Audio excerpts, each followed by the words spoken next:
प्रत्येकाला असं वाटत असतं की लोकांनी आपला आदर सन्मान केला पाहिजे. या जगात परिपूर्ण असं कोणीच नसतं. पण आपणच आपली कदर करत नसू तर लोकांनी आपला अपमान केला तर दोष कुणाचा?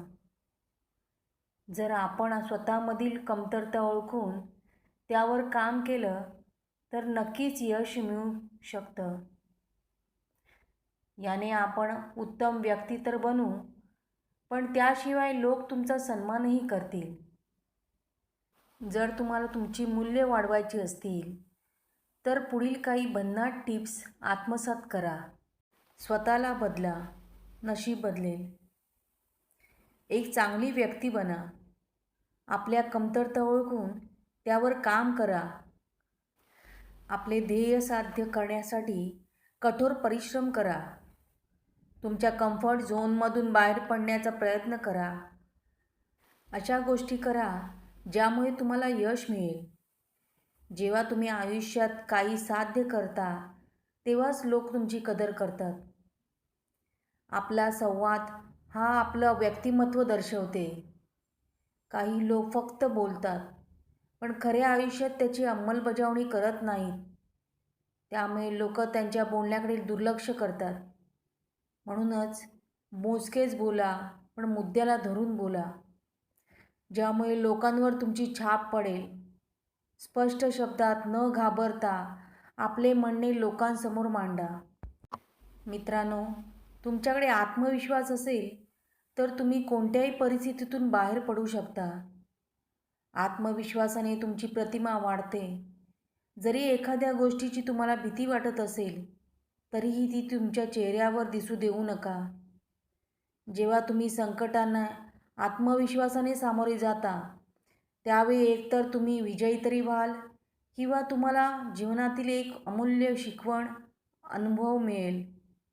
काम करताना पूर्ण आत्मविश्वासाने काम करा, पण हो, अति आत्मविश्वास बाळगू नका, नाहीतर आपली प्रतिभा खराब होईल.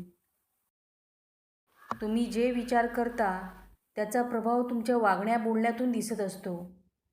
जी माणसे सकारात्मक आणि व्यापक विचार करतात ती नेहमीच इतरांना हवीहवीशी वाटतात. अशा लोकांशी बोलणे नेहमीच उत्साहवर्धक वाटते. म्हणूनच स्वतःला सकारात्मक आणि प्रभावी विचार करण्याची सवय लावा.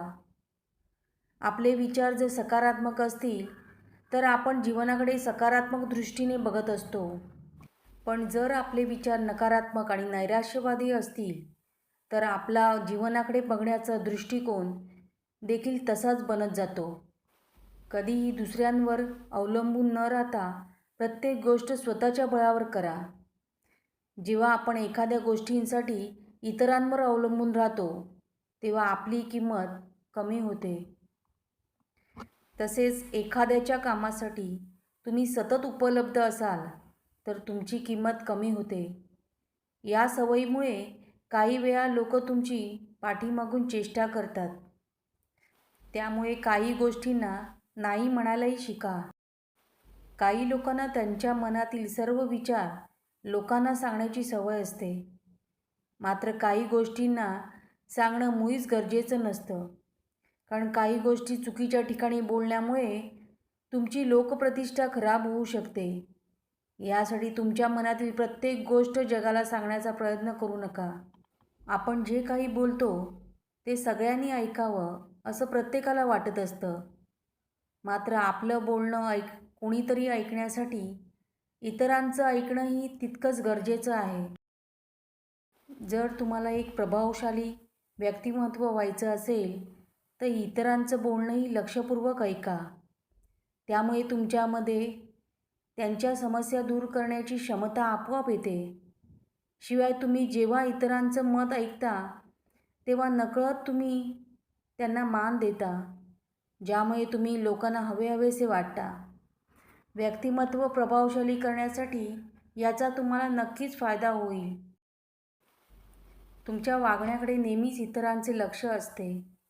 त्यामुळे जेव्हा तुम्ही इतरांना मान देऊन अथवा आदरपूर्वक बोलता तेव्हा त्यातून तुमच्या संस्काराचे दर्शन घडत असते. माणसाचे संस्कार त्याच्या आचरणातून दिसत असतात. इतरांशी आदराने बोलण्याने नकळत तुमचे व्यक्तिमत्व घडत जाते. तुम्ही इतरांशी चांगले राहिलात तर तेही तुमच्याशी चांगले वागतील. मित्रांनो, तुम्हाला पहिल्यांदा पाहिल्यावर सर्वात आधी लोकांच्या नजरेत येतात ते तुमचे कपडे आणि तुम्ही परिधान केलेल्या इतर गोष्टी. म्हणूनच नेहमी चांगला पेहराव करा.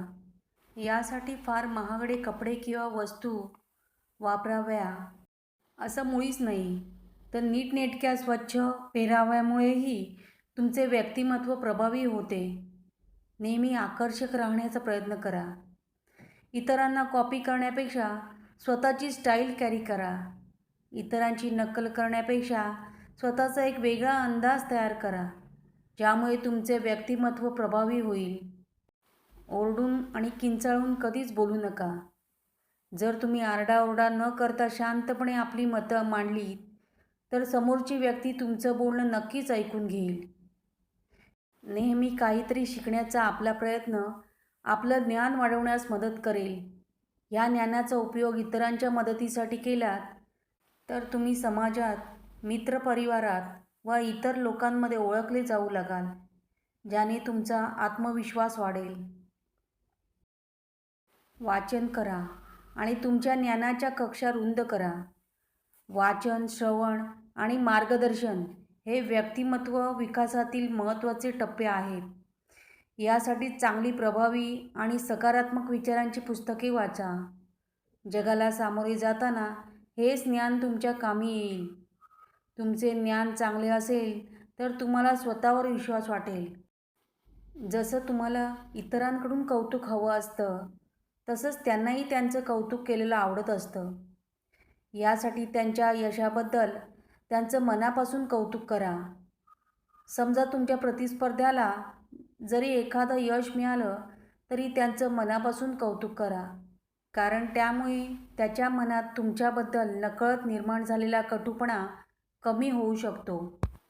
माणूस जितका संयमी आणि शांत असतो तितकाच तो जास्त प्रभावी असतो. शांत स्वभाव आणि संयमामुळे तुम्ही योग्य विचार करू शकता. जी व्यक्ती रागीट, चिडचिडी करणारी असते ती वेळ पडल्यावर कधीच योग्य निर्णय घेऊ शकत नाही. संवाद हा इतरांशी जोडले जाण्याचा अतिशय महत्त्वाचा दुवा आहे. बोलण्यातून तुमचे व्यक्तिमत्व इतरांना समजत असते. जसा तुमचा स्वभाव असतो तशीच तुमची वाणी असते. म्हणूनच जेव्हा तुम्ही काळजीपूर्वक आणि नम्रपणे इतरांशी बोलता तेव्हा तुमच्याबद्दल त्यांच्या मनात चांगल्या भावना निर्माण होतात. नम्रपणे बोलणे हा इतरांशी मैत्रीचे संबंध निर्माण करण्याचा एक उत्तम मार्ग आहे. मित्रांनो, जरी तुमचा मूड खराब असला तरीही कोणालाही हसतमुखाने भेटा. तुम्ही नाराज आहात हे कोणालाही जाणवू देऊ नका. यामुळे लोकांना तुम्ही आवडता व ते तुमची प्रशंसा करतात. याने तुमच्या व्यक्तिमत्वाचा विकास होतो. कधीकधी आपल्याला काही गोष्टींचा राग येतो आणि तो आपल्या चेहऱ्यावर दिसू लागतो किंवा आपल्या चेहऱ्यावर वाईट भाव दिसू लागतात. तेव्हा हे भाव तुमच्या व्यक्तिमत्वाला चुकीच्या पद्धतीने सर्वांसमोर आणतात. त्यामुळे तुमच्या हावभावांवर नियंत्रण ठेवा. प्रत्येकाला आपल्या व्यक्तिमत्वाचा विकास स्वतःच घडवावा लागतो. जीवन संघर्षात प्रभावी व्यक्तिमत्व नेहमीच यशस्वी होतात. वरील काही टिप्स आत्मसात केल्या तर तुमच्या भविष्यात याचा नक्कीच फायदा होऊ शकतो. धन्यवाद. श्री स्वामी समर्थ.